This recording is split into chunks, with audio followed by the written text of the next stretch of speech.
And we are live. Welcome to the Gray Line Investments hosted virtual real estate investment podcast with Frank Scappaticci and my partner, John Plumstead. How are you doing?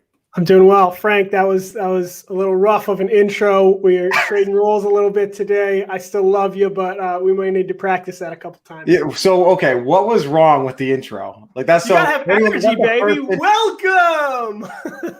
Yeah, I don't know, man. I feel like my enthusiasm was okay. It wasn't the best intro, but if anyone listening, I never do the intro, and we were joking around about it before the call that I'm going to do it. So I guess I'll return to not doing it. Here we are.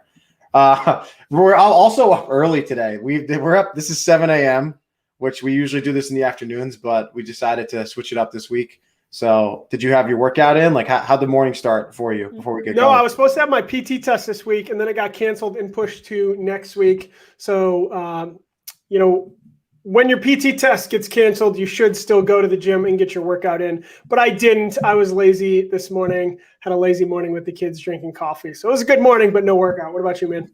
Well, were you going to max out the PT test? No. I will max out many of the events. We're at the ACFT now. The Army's changes PT test, but it still ends in the 2-mile run. And I'm pretty strong, dude. Got a lot of power. 2-mile run, not really my thing now. Okay, I didn't even know what they have in the PT test anymore, so I didn't know that. It starts out with deadlift though, which is pretty awesome. So first event's deadlift, and I'm pretty strong, like I said. So it's like, hey, event 1, 100 points, baby. Yeah, meatheads unite, right? Yes, yes. That's awesome, man. My morning's going good. I read in the morning. I don't work out till around 11 a.m., which is a weird schedule, but it's usually what I do. And I was reading about Barstool Sports this morning. It was interesting stuff. But anyway, let's get into it. So today I'm actually we're gonna change the format. I'm gonna interview Plum. He's actually interviewed me on this podcast before. It's kind of funny because we know a lot about each other. We've been friends for over a decade and we're business partners, but I'm still going to probe you and put you on the hot seat for about 30 minutes. Sound good? Perfect. Let's do it, man. Okay. First question, leading us off. You've been breaking into real estate for years. I'm thinking like 4 to 6 years, somewhere in that time frame when you first got your feet wet. Why are you having some success now where you were operating a mom and pop shop real small time previous to now? I think because initially when I started, I thought the only way to make money or the best way to make money in real estate was buy and hold, right? So you buy a property and you hold on to it and you start making money. And even if it's got a good return though, like you start running out of capital, right? And you're like, how can I buy another property?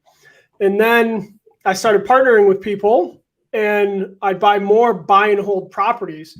And it was good, but I couldn't get enough active income to ever consider making it a full-time job.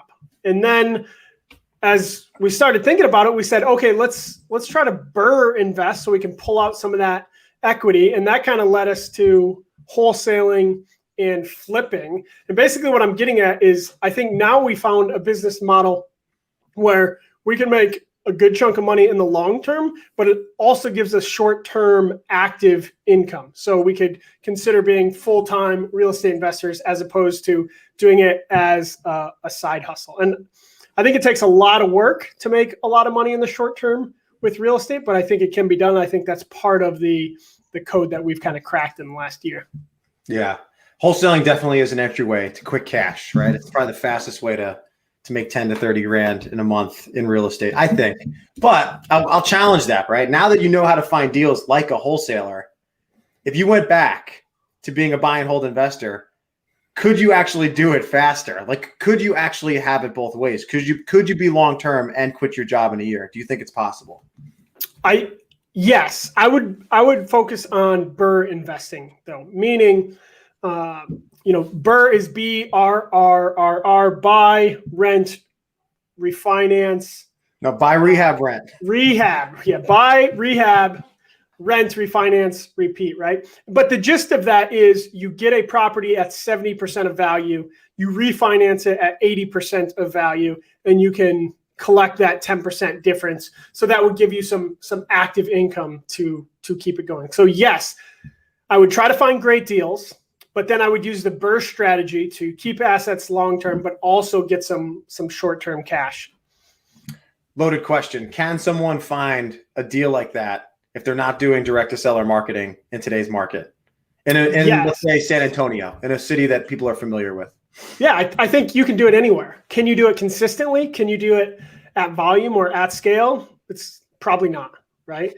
Probably not. I think it's going to be really difficult. I think we have a difficult time. Like that's our whole business, finding deals direct to seller, and it's still really, really difficult. So I think there's a lot of people that might be able to find, one house like that. They've got an agent hook up that they got one good deal, but getting 10 or 100 deals like that would be really, really difficult.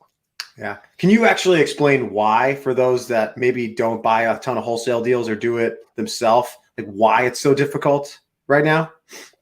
So why it's difficult to get things to 70%? Yeah, I think there's a lot of reasons why, right? But why is it difficult to get a property at a 30% discount? I think number one right now is everyone who has picked up a newspaper or watched the news at all has heard that it's a seller's market. So every seller in the United States wants to be able to get top dollar for their property. So if they are looking at Zillow and they think they can get that Zillow price, and they're reading the newspaper that says the real estate market's on fire, the idea that they're going to take a 30% discount to come down to the price that we want is really difficult, right? So that's where I come at it from. Is I think it's a psychology thing with sellers where they don't want to sell their property at a big discount. Where if we're in a struggling economy, or an economy that's got a lot of question marks, like last year during COVID, people are like, hey, there's a lot of question marks. It's a crazy time right now. I'll sell this at a 30% discount just so I don't have to deal with all the unknowns. So, that's the constant ebb and flow, but I don't think it's necessarily a macroeconomics question as much as it is a seller psychology question. Mm-hmm. So let's say you do want to get into wholesaling, right? You want to do direct to seller marketing. Even maybe you're flipping, but you're going to do it yourself. You're going to do all the marketing yourself. What advice do you give to someone who's just getting started to combat the psychology that sellers currently have in this crazy market? How do you thrive in that environment? Well, two things. One is the intermediary step is start working with wholesalers. Okay. So local wholesalers, if you've got a specific market, or if you don't have a specific market, work with the 10 biggest wholesalers you can find so you can get a better feel for the market. Because you have to have a feel for the market, because every market is trading houses. The off-market space is trading at a different level of discount in each market. So talk to wholesalers so you can get used to that. So then how do you combat the seller that doesn't want to take a big discount? It's an obvious answer or a simple answer, hard to execute. You need to talk to a lot of sellers. That's it, right? Like, how do you overcome the seller that doesn't want to sell to you? You talk to a new seller, and then you talk to a new seller, and then you talk to a new seller. We've coached a lot of people and taught them our system. And some of the people that don't do well, they don't do well because they try to call 30 people or even 300 people. Okay. And they're like, we tried to do exactly what you guys said on the podcast, but it didn't work for us. I'm like, how big were the lists that you pulled? How many people did you call? They're like, we called like 300 people. Like, dude, you got to call 30,000 people, right? Like, yeah. It is a scale thing for sure. So that kind of flies in the face of, I think, a growing doctrine in our space, in the wholesaling direct seller space, that you can have small niche lists that are super efficient, right? So I feel like you're kind of contradicting what people are saying, right? So like, what is the minimum number of people you got to call to be 70% confident you lock up a deal? I can't do that. I know it's not a perfect question. I can't do that math in my head, right? But more, right? Like more. Call more people, right? So, but to the niche list, if I had $1 for every investor that's like, I got to find the niche list, and then I'm going to find it. People would say it's the driving for dollars list, or it's the probate list, or it's the divorce or pre-foreclosure list. And maybe it is. People that specialize in that niche list can do really well. But the bottom line is if you're going to work one market, right? Say you're going to work Waco, Texas, okay? And you're going to find your niche list of probate leads. Like there's not to sound too deathly, but there's only so many people dying in Waco every month, right? So there's only going to be so many leads, right? Let's say you get 100 leads a month, okay? Well, how many people are going to sell to you? Let's say you have to talk to 500 of those people, right? That means you're going to only close like 2 deals a year if your system is perfect, right? So while the niche list will make your conversion go up, right? It doesn't mean you're necessarily going to close more deals, because the more unique that list is, the smaller it's going to be as well. So that's why I go to, what's the best list? You got to look at your strategy and figure out how many deals you want to close. But we love landlords. Like find landlord cities with landlord lists, and then talk to as many landlords as you can over and over and over again, right? Brandon Turner on Bigger Pockets always used to say, as a landlord, if you talk to me on the right day, I will sell, right? Like if you're a landlord for 365 days, at least one of those days, you're like, if someone called me right now, I would sell this for sure, right? So the game we play is we're talking to hundreds of thousands of landlords, and we're trying to catch them on the right day. We're trying to catch them on the day where we can go, we will give you an all cash offer on your property. Are you interested in selling? And almost all of them say, no, not today. But plenty of them are like, what's your offer? Let's talk. Yeah. So talking about landlords, as virtual wholesalers, that meaning we're out of state, like we don't live any of the places we invest for wholesales or flips. We deal with landlords as our primary list, right? It's our primary avatar. Why? What makes the landlord so much more likely to depart from their home? Like, why is Brandon Turner right? Because they don't live there, right? Like that's the obvious answer, right? Is they don't live there, so the timeline isn't as much. It's also not quite as an emotionally charged conversation, right? Where if someone is leaving their primary residence under a distress situation, it's often bad, okay? So you can do it over the phone, but it's going to be more difficult to have that conversation over the phone than it is with a landlord that doesn't live in the house. And especially if that landlord's out of state. If that landlord is out of state, then it makes no difference that we're in person or over the phone, right? So it's a less emotionally charged conversation.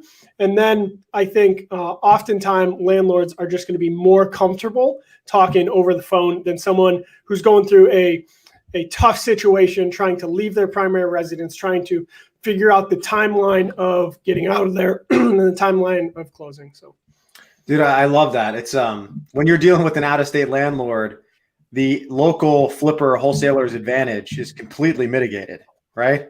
Because that is their advantage. Like they're always going to be better going into the house to close the deal. You can't beat that from 1,000 miles away. But that situation, it's not relevant. I'll share a story about me being a tired landlord real quick. So I had a duplex in Killeen last year rather, and my tenant unfortunately passed away, which was really, really sad. She was a great tenant. But I became a tired landlord when her entire family moved into my unit without permission and squatted in my duplex. Right. There you go. So luckily I was able to get them out and rehab that unit because they destroyed it and sell and basically like break even on the investment. Right. But if I didn't have the reserves, I'm selling that to a wholesaler. You know what I mean? Like I have all the risk that a primary residence owner has with that additional risk. So like that. Yeah. That's the icing on the cake. That's why I think tired landlords are awesome. There you go. It's timing. It's timing, right? So going back to the market, right? Everywhere you look, people are like, wow, the market's insane. It's the craziest seller's market in the world.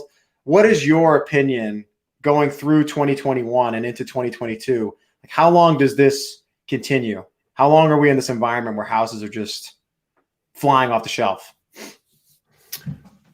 I think through the summer for sure, right? I think there's pent-up demand from 2020. So there's a lot of people that want to buy a house that weren't able to in 2020. And they were planning to buy a house in February, March, and April. Some of them got that house. A lot of them didn't because there was so much competition. And a lot of them still haven't gotten the house. So I think throughout the summer, it's going to be super hot. I think it'll probably be hot in most markets through October. And then I think it'll slow down in Q4 because it always slows down in Q4, right? So I think November, December are going to be tough. So then what does January, February, March of 2022 look like? I don't know, right? Like that's the question. That's what we're playing for, right? Is what kind of market are we going to start 2022 with, right? Is it going to be a market as hot as it is right now? Is it going to cool off a bunch? Is there going to be, President Biden just talked about tax hikes yesterday. So there's a lot of people that think that could be triggering, kind of a decline in the economy. We'll see, right? I don't have a crystal ball, but I feel very confident through the entire summer of 2021, it's going to be super hot. I think it'll naturally slow down in Q4 because it always does. What does it look like Q1 of 2022? I hope it's hot, but I don't know. What do you think, Frank? So my thought is, I think obviously short supply is a big driver for this. I think the cost of lumber being high keeps new builds down. Because I think about Texas, right? Because that's probably our best state. And I'm like, well, there's tons of land, guys. I'm like, I understand supply is low, but you know how much land is out there in Texas, right? Like there's giant plots of land, like an hour outside of Austin, Texas, like right now, right? So I think that is somewhat suppressing supply. But the thing that makes me confident is when we go to like tertiary cities in Texas, like Tyler, College Station, Brownsville, supply is also low, right? Like we have a house we're flipping in Tyler. There's no houses listed nearby, right? Yeah. So that's when I look at it. I'm like, man, supply is low because even the small cities outside these big cities can't find a house. But then I look at places like New York, and I think we've talked about this. Like my area, they say is short in supply. I'm about a half hour from Manhattan, but I know 8 miles south, like there's actually a million apartments that are empty.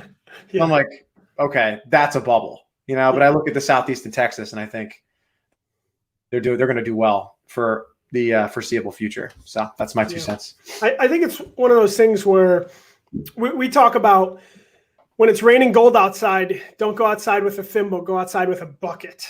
Right? Like that's a Warren Buffett quote. So like we're kind of potentially in a golden period of real estate investing, especially short-term real estate investing like we do, right? Like we want to make as much money as possible right now, right? But the tricky thing is you got to cover your downside too. So when this stops, when it goes south, when it turns off, you got to make sure you've thought through that, right? So every investment we're doing right now, we're trying to balance being aggressive with also covering our downside. Where's our margin of safety? How can this go bad and we still don't lose money? And it's tough to do, right? It's tough to be aggressive and take advantage of the opportunity while also covering your downside. And it's something that we spend, probably hours and hours every week talking about what is the right balance there.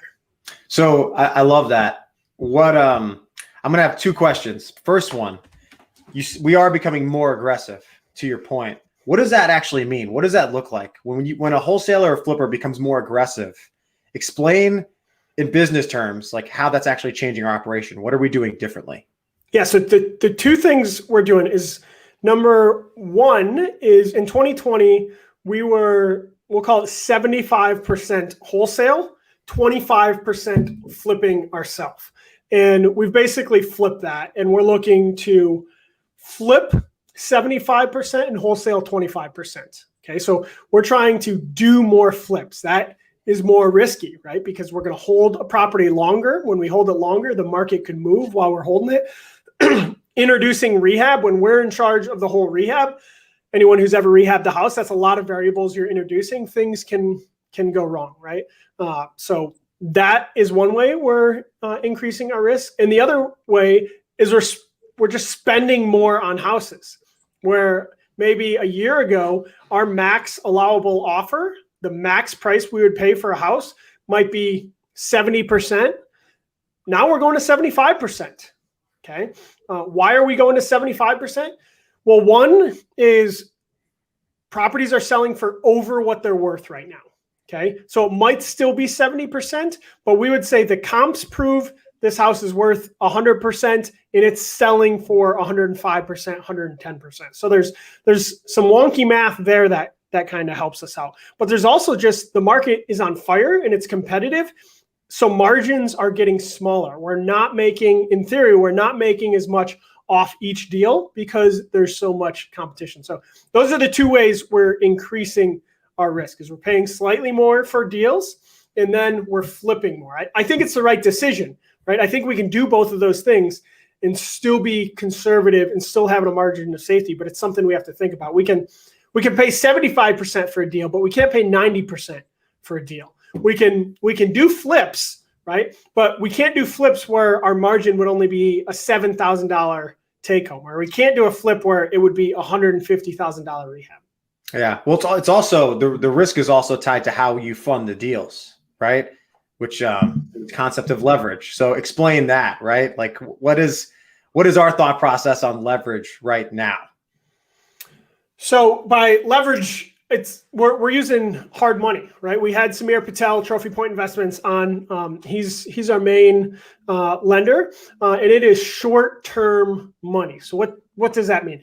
That means it's fast. We can get it in a short period of time. We get that money, but it's expensive, right? It's expensive, and then the expectation is we have that paid back within 6 months, right? So the risk is if we don't make as much money on that flip as we thought, we're starting to look at, hey, can we pay back all this interest that we're going to accrue because it's a high interest loan over six months, right? And then there's also, hey, if we think this house, once we have it fixed up, is going to sell for 150, but we screw up and it's actually only going to sell for 120, we start looking at our margin and going, hey, where is it? Now we're upside down, right? Like, cool, we could be upside down on a house or 2 or 3 or 4.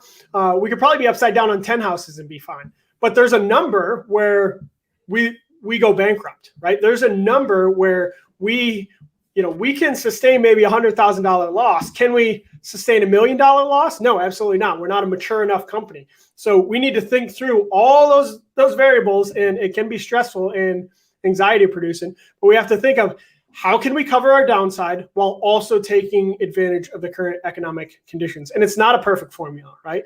But we just try to say, hey, if we can buy $1 worth of value for 50 cents, we're always going to do good. And you might say, well, you just said you're going to pay 75%. Yeah, I got you, right? But the bottom line is we have to try to figure out what an asset is worth and then get the best deal we can and try to be conservative throughout that process. Well, also, if your max allowable offer is 75% and you're operating a direct-to-seller company, I mean, you should be trying for less than 75%. It's just the max, right? So you want to try to get 65 to 70 as much as possible or less. But what you just described, I think is something a lot of people are doing, right? We're not the first people to look at this market and say, man, I really wish I could eat up all these margins because it's so hot, right? It's somewhat common. So, but some people might listen to what you said and be like, oh my gosh, the risk that he's describing it's difficult to manage. It's a lot of pressure. How, besides tweaking your max allowable offer, how do you mitigate risk if you're going to start flipping houses at volume? Yeah. So some of the things we do is we make sure we don't flip houses in the middle of nowhere, right? And what that means is there's different metrics, but the one we've historically used is, are at least 100 houses selling in this market every month? Okay. So, or 100 houses selling in this market every month, then there's probably going to be enough volume going back and forth that we can sell a house, right? We also like to say we sell cheeseburgers. What I mean by that is we like 3-bedroom, 2-bath, 1,500 to 2,500 square feet, right? We like houses that look like all the other houses. We don't like unique properties, okay? Unique properties might be able to get you a huge return, but they also can take longer to rehab, take longer to sell. So we don't like things that are unique. And although we're virtual real estate investors and we'll buy a property and flip a property anywhere in the country, there's also some economies of scale, right? Like if we're in a market like Killeen or Lawton or one of these markets where we've got a great contractor, we'll assume more risk, there, right? If it's a market where it's the first time we've ever done a flip there, then we have to make sure our numbers are super tight and we've got a lot of margin for things to go wrong. Yeah, I love that. I love the cheeseburgers analogy. I'm going to flip it back to marketing real quick. Okay. Yeah. And I'm going to give you probably another loaded question. Cold calling, direct mail, SMS, pay-per-click, or inbound marketing. In 2025, what is every direct-to-seller, marketer, or wholesaler going to be using?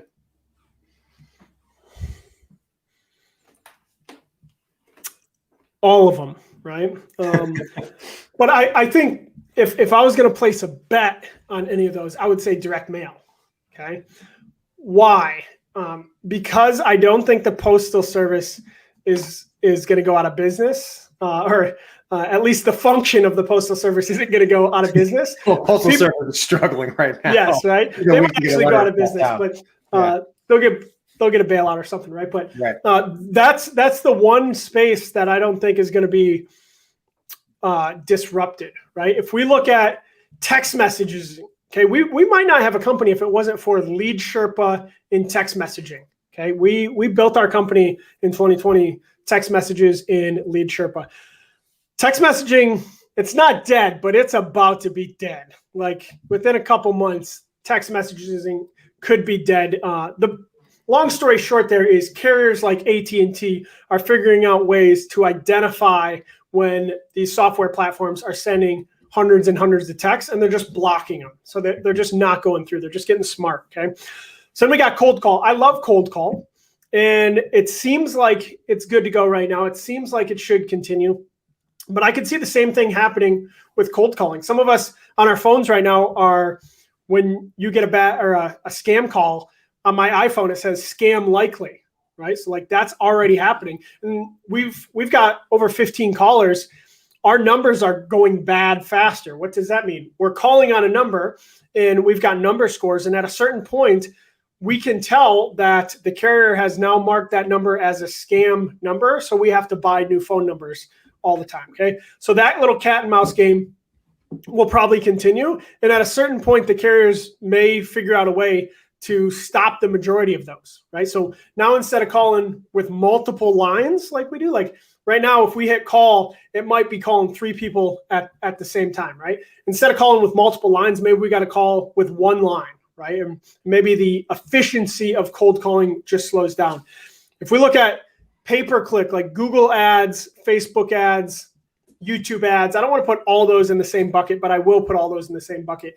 I think there's huge opportunity there, especially in tertiary markets, right? Like smaller markets where iBuyers like Zillow and Opendoor aren't playing as much. I think there's a big opportunity there, but I also think that at any point you can get price out of those, right? Zillow can say, hey, instead of just buying houses in big cities, we're going to buy houses nationwide, and we're going to take the price per click for a sell my house fast keyword, and we're going to quadruple it, right? So you're completely priced out of that market. So I think there's huge opportunities, especially in the smaller markets, but I think that space could be disrupted significantly by the big players, right? But as I look at direct mail, I think that's something that, number one, it's hard to be consistent with, right? It takes roughly 50 cents to send a direct mail, so you need a decent amount of it. So far, iBuyers haven't bought into that I can tell, right? Or at least for an extended period of time. And I think sending direct mail, sending postcards is something that you want to make sure you can send, 4 to 6 postcards to every one of those addresses. So most people are going to give up during that process. So I see a drift probably towards direct mail or something else, right? Hopefully something else comes up that's super hot. And we definitely try to stay right on top of all those trends. But if I had to bet on what for sure will work, I would say direct mail. What do you think, Frank? That was a long answer with that was a great answer. I definitely like that you touched on the fact that as spamming gets more restricted across all these channels, like who wins from that? And unfortunately, I think it is institutional money. I think they do benefit because whatever is left, right? Like text messaging and cold calling is kind of like guerrilla warfare, right? You take away the guerrilla warfare, and the big monkey in the room is just going to crush everybody, right? And that's what I think will happen, because if the threshold to get into pay-per-click or inbound marketing is $50,000 a month or more, that's going to pretty much eviscerate a lot of wholesalers, right? So I agree 100%. I just hope we can stay ahead of them. And like my other thought is marketing in general in 10 years will look completely different, right? Like I don't think any of those things will actually be the answer. Like in 2050, people are going to be playing a video game. They're going to get a message while they're playing the game, like, do you want to sell your house, right? Yeah. Like that's going to happen. So, or on your watch or something like that. So marketing always changes. The only thing you can do is just read, stay on top of it. And you have to be willing, I think, in wholesaling to completely shift your acquisition strategy if the market makes you do it. Like you can't be too stubborn, I think, in acquisition. Yeah. So, no, I think that's a great point. It also makes me think when you say guerrilla warfare, right? Like how does the small company win? Let's say Zillow takes market share, right? Let's say Zillow is buying almost every off-market property in the country. Like everyone can go to Zillow, see what their home's worth, and Zillow will offer to buy their house, right? Right. Like some people will be like, well, we're done. I think if you put on your Patriot, your 1776 Patriot guerrilla warfare hat, right? You go, okay, what do we do, right? My mind immediately goes to, I figure out how to work within that system, right? So maybe I look at houses that are immediately listed by Zillow, right? So if they're immediately listed by Zillow, that means this person is motivated and under contract with Zillow, right? And I'm not about stealing deals, but if I'm going up against Zillow, I'm a little guy, I'm gonna go ahead and steal a deal from Zillow, right? So maybe that becomes a strategy, is you're just stealing all Zillow's deals. You just call up all those people and say, hey, I know you listed with Zillow, but guess what? They're very unlikely to actually close this. They're not going to give you the amount of money that they said they were going to give you. And I wouldn't lie, but I think that is the truth, right? So the bottom line is, even if the iBuyers start to win, if you put on your guerrilla warfare hat, you can still be successful. Yeah. And, going to all their transaction cost stuff. Like people think their transaction costs are going to be 2 to 4%. And it's really 7 to 10, which sounds exactly like going through agents, Yeah, it's almost like, as we've talked, part of why they're failing right now is because sometimes their costs are going to be higher than going with a real estate agent. And people will debate kind of the efficacy or how good it is to go with a real estate agent. Going with a real estate agent is going to be a better experience than going with Zillow. Like the customer experience, I guarantee you, will be much better. So if you're not saving a significant amount of money, why would you ever sell to Zillow? That's what those companies are fighting with right now, is they're actually more expensive transactionally than using an agent. So people are not saving money, and they're not giving a very good customer experience. It's no value add. Well, also because the real estate market is so unpredictable, right? Like we listed a house that we bought for $100,000, put no work into it, and it sold for almost $140,000 6 months later, right? No. It was occupied by a tenant too. It's not even vacant, right? Zillow, the way they underwrite their homes, or any iBuyer, is going to say, hey, this is the resale value of the home based off of last year's sales. They're not going to offer you 105% of that resale value.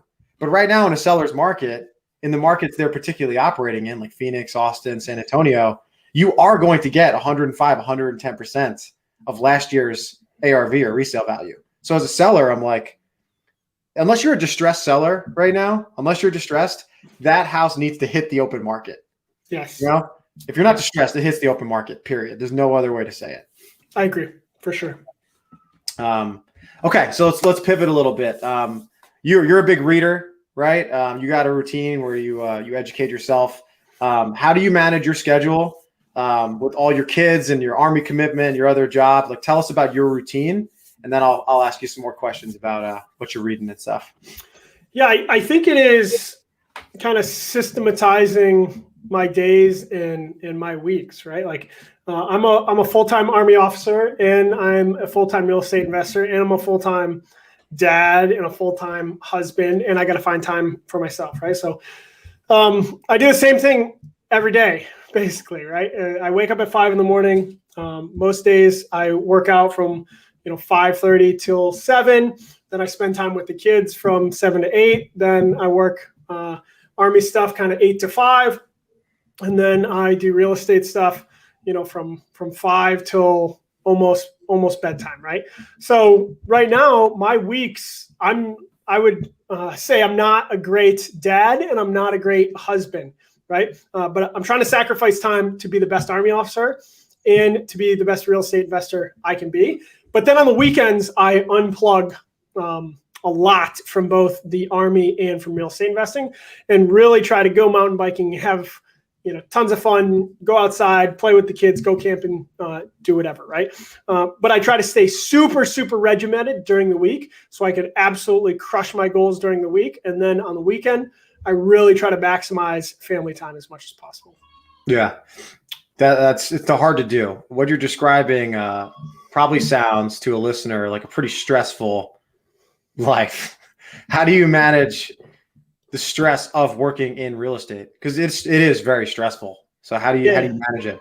I met a guy the other day. We were interviewing him for a job at West Point, and I can't remember what the question was, but his answer was, "I've never wanted to be average at anything." And I was like, "Boom, hired!" Right? So how do you manage it all? I don't want to be average, right? Like maybe to a fault. Right? Like it's almost like I've got this disease inside me, this chip on my shoulder that's like, I've got something to prove to the world. Right? So it means like I can't go to sleep at night unless I feel like I got better. Right? Like I will drive myself crazy trying to act like an average, normal person. I have big goals that I want to accomplish. I want to be the greatest dad in the world, the greatest husband in the world, the greatest Army officer in the world. I want to be the greatest real estate investor in the world. I want all those things. And some people would say like, hey, you could do anything, but you can't do everything. And I would agree, but I think I can still do quite a bit. Nice. I like it. So who are you learning from right now in that time where you're de-stressing and got your routine nice and tight? What are you reading? What are you listening to? Who's on your phone right now? Yeah, well, I would say, who am I learning from? I'm learning a ton from you.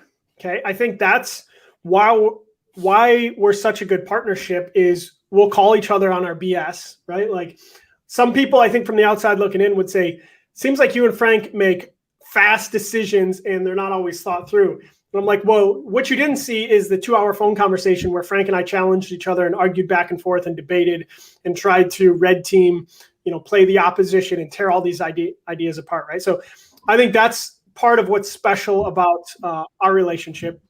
So I'm learning a ton from you. We're also working with a performance coach that's completely outside of the real estate realm, but we've got a paid performance coach that helps us make sure we're rocking our goals. I think I mentor tons of cadets at West Point, and I'm learning a bunch from them, right? Like they help me stay connected. They help me stay honest. They call me on my BS indirectly, right? I think I'm learning a bunch from my wife, right? Like my wife and I have a relationship where she tells me exactly how she feels, whether I like it or not, right? So if I'm neglecting our relationship, she's going to make sure to tell me. So I'm learning a bunch from that. But to get to more of your question of like, hey, who are you listening to? Who are you reading? Over the last couple of months, I've realized that what we're doing is more like a startup business than it is a real estate business. So I've been listening to lots of stuff about startup, tech companies, stuff out of Silicon Valley. I've been listening to My First Million has been a podcast I'm really enjoying right now. And I don't invest in cryptocurrencies. I'm not against it. I'm just still trying to learn about it before I invest. But I think a lot of the people that are talking about cryptocurrencies right now are in that tech scene. And while that tech scene might not directly apply to off-market real estate investing, those are some of the circles that I like to be in because it helps us stay right on the cutting edge of new tech platforms and new tech ideas that are coming out. So I like that a lot. And then I'm constantly trying to learn from Warren Buffett and Charlie Munger, right? Like value investing, the foundation of what we do is all about value investing, trying to read what Warren Buffett and Charlie Munger would do, right? I'm reading Poor Charlie's Almanac right now, which is a slow, methodical read. What's this? A book I really like, Think Like a Rocket Scientist, super good. It's kind of like how to stay grounded, how to look at at problems in a challenging way, how to grow an organization that has the time and space to challenge each other. Then I'm just constantly reading. Or one other thing, I know this is a super long answer and it's probably super boring, but I've been reading iBuyers 10Ks a lot too. So I had this realization that Open Door and Zillow are a publicly traded company, and their 10Ks or their annual reports are out there, right? So I've been looking a lot because long story short, we've got a goal to be a huge real estate company at the iBuyer level. Whether we get there or not, who knows, right? But I think we can take inspiration from companies like Zillow and companies like Open Door. So I've been reading their annual reports to see why are they not profitable? What are they struggling with? What can we learn from them? So sorry, long answer, Frank. Tell us what you are reading. No, first off, thanks for the shout out. I do appreciate that. That's a great answer. I actually just finished Tipping Point, which is not a real estate book at all, but it was a very, very interesting book. Like one of the most addictive reads I've had in a while. I still listen to Real Estate Disruptors with Steve Trang. I still think that's a great podcast, just to see what other people are doing and to get their perspective on things that are probably, out of all the things out there, it's the most wholesaler centric podcast out there. So you're going to get some good intel from them. But going back to what you said, I learned a lot from you, obviously, in all the conversations, particularly on the leadership front. You would think like 15 years of leadership education at West Point and then the Army would like get me all the way there. But I think I still get a lot of knowledge from you.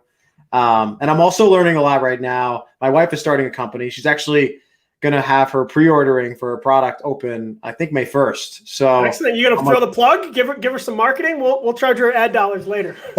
Yeah. So her company's name is Mighty Mamas. Their goal is to help guide women through postpartum care, right? Because women leave the hospital, they give them a bag full of stuff, and they're like, "Hey, go have this kid." And they basically just had the equivalent of a pretty invasive surgery, right? Like that's the feeling that they go home with. And they got to raise a kid. So it's really, really hard.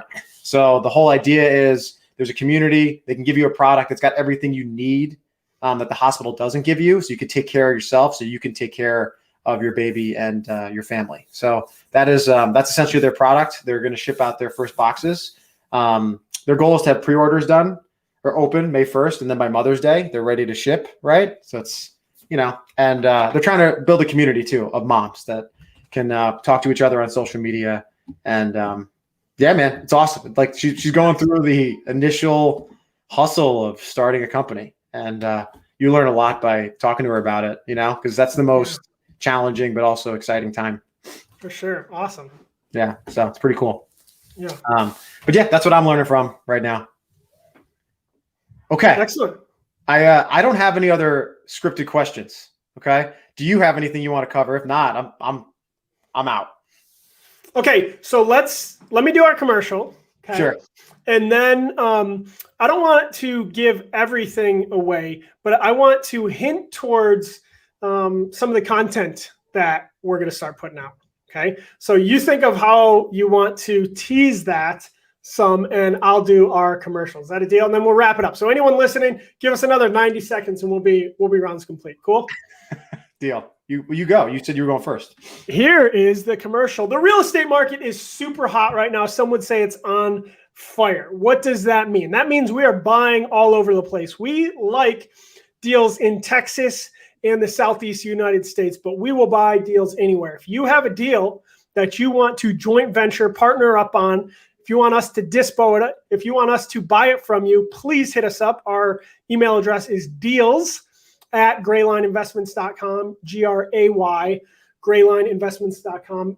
Deals@graylineinvestments.com. Send it there. Our acquisitions manager, Adam Parsons, will check it out, give you some feedback on it, and hopefully we can buy it. We've been getting deals from there. We're buying deals from there. We want to be your cash buyer. And that is my commercial. Frank, take it away, man. Yeah, so I'll add on to that. Another thing we've been working on is we've been creating a lot of content that we haven't released yet around finding, funding, and finishing deals, basically the life cycle of an off-market real estate transaction. And we probably have like 20 to 30 hours of footage of John and I trying to explain how we built our business and how we execute our process. We weren't sure actually what we were going to do with it. We weren't sure if we're going to charge people for it or not, but we essentially decided we're just going to give it away for free. So be on the lookout for that. We're going to be dropping those videos on YouTube after doing some editing, and we're just having an abundant mindset. We want to share what we do, and it really does help us if you guys listen, subscribe. It helps build our brand and helps allow us to continue to produce all that stuff. So we're just giving it away. That's it. Excellent. Great podcast this morning. You recovered from your I'll give it a B+ intro, right? But the rest of the podcast was an A. You did a great job, Frank. Awesome talk, and we'll talk together next week, and people can hear us next week. Have a great day, Frank. You too, man.